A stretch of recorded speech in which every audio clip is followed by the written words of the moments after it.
Assalamualaikum. Wahai anak-anakku, semoga kamu semua bersedia untuk meneruskan pembelajaran kita pada hari ini. Semua sihat, anak semua dah bangun ya. Semangat untuk kita teruskan perjuangan kita.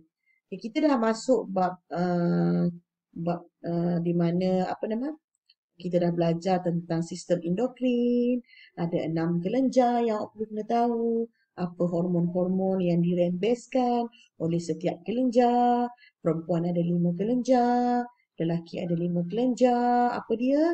Kita dah tengok apa itu pituitary, kita dah tengok apa itu thyroid, apa itu adrenal, apa itu pancreas, apa itu ovari, dan apa itu testis. Itu semua adalah kita panggil sebagai kelenjar-kelenjar endokrin.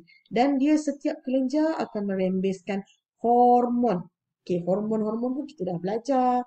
Apa itu hormon yang dirembeskan oleh pituitary, ADH, GH, apa itu hormon yang dirembeskan oleh thyroid, thyroxina, pancreas, insulin, adrenalina, progesteron, estrogen, testosteron.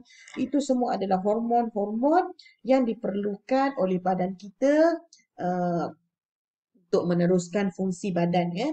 Okey, tetapi jika kekurangan atau terlebih hormon-hormon ini dirembeskan dalam kita punya badan, kita turut mendapat kesan ya.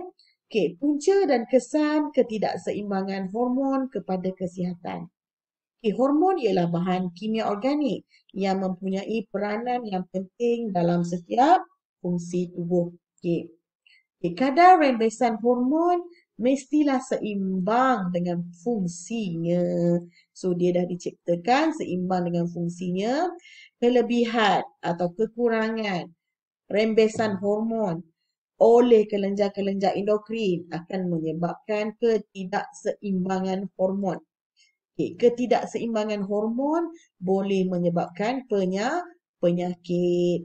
Ketidakseimbangan hormon mungkin terjadi kerana gaya hidup dan pemakanan yang tidak sihat atau terdedah kepada sinaran yang berbahaya. So, kebanyakannya disebabkan oleh makanan lah.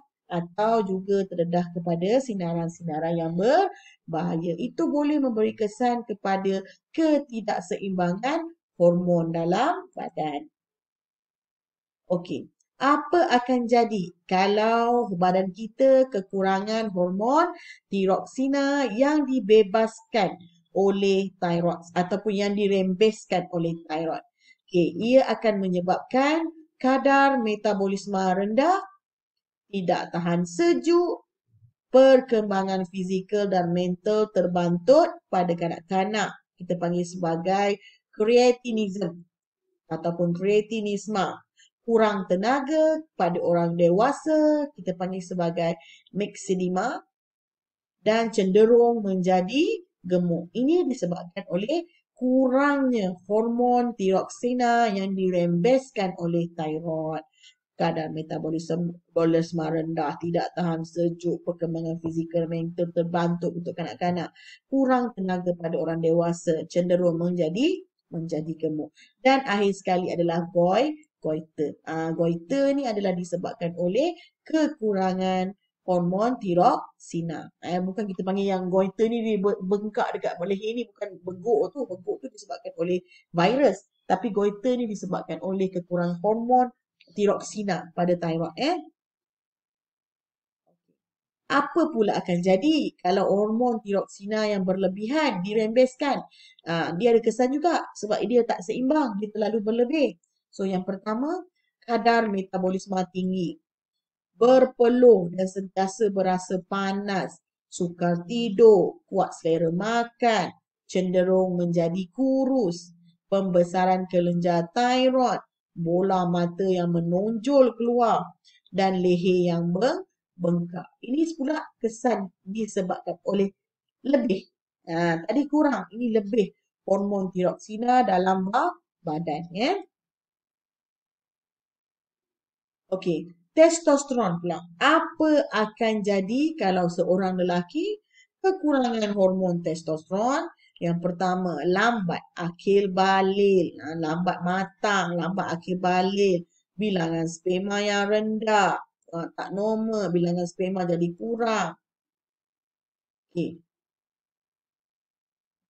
Yang seterusnya, okay, awak nak kena tahu testosteron ni pun ada pada perempuan tetapi tak banyak.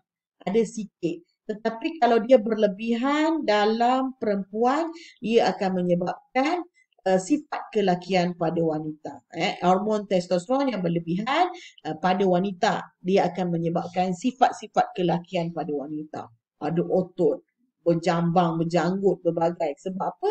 Sebab hormon testosteron yang terlebih, yang berlebih-lebihan pada wanita.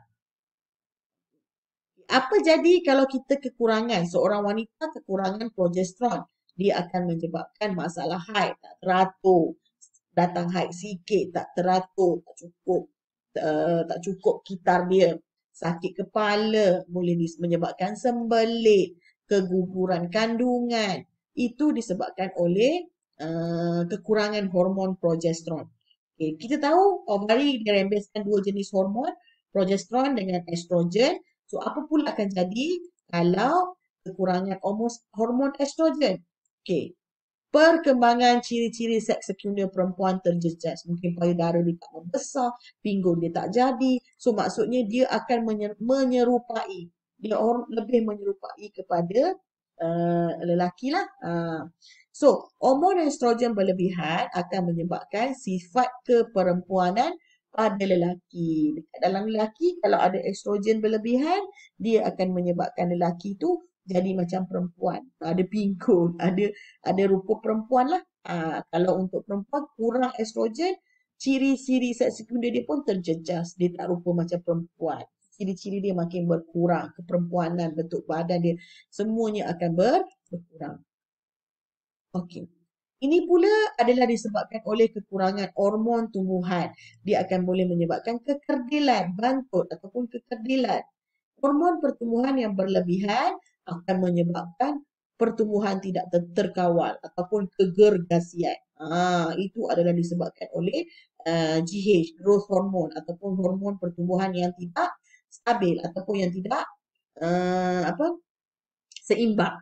Acromegaly ataupun kegergasian. Kurang jadi terkerdil, berlebih jadi gergasi. Kita pun tak mau, luar biasa macam tu.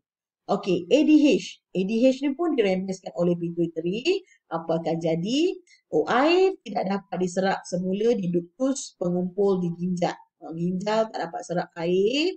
Penghasilan urin yang berlebihan di kerap kencing. Sentiasa berasa dahaga. Diabetes insipidus. Ni bukan diabetes sakit kencing manis macam biasa tu. Sakit kencing manis tu diabetes mellitus. Ini diabetes insipidus. Itu disebabkan oleh hormon ADH lah. ADH yang dirembeskan oleh pituitary. Seterusnya, hormon ADH juga yang berlebihan akan menyebabkan sakit kepala, pening. Itu simple lah. Yang sakit kepala, pening itu pun disebabkan oleh ADH. Okay, insulin. Kita tahu insulin ni mengawal kandungan gula dalam darah. So, apa akan jadi kalau kita kekurangan insulin? Of course, glukosa berlebihan tidak dapat ditukar menjadi glycogen. So, ia akan menyebabkan aras glukosa dalam darah meningkat. Last kali kita namakan sebagai dia, apa nama dia? Mempunyai penyakit kencing manis ataupun diabetes mellitus. Disebabkan oleh berlebihnya glukosa dalam darah. Kalau berlebihan juga aras glukosa rendah, hypoglycemia, dahaga yang berlebihan. Itu kalau disebabkan insulin yang kurang. Sorry, ini bukan yang berlebihan. Tadi yang kurang ni yang berlebihan menyebabkan aras glukosa rendah, hypoglycemia, dahaga yang berlebihan. Itu adalah kesan-kesan disebabkan oleh kekurangan hormon-hormon yang dirembeskan oleh kelenjar-kelenjar endokrin. So, itu saja untuk kita punya pembelajaran pada hari ini. Saya mengucapkan tahniah kerana sudi mendengar. Sekian, terima kasih. Assalamualaikum.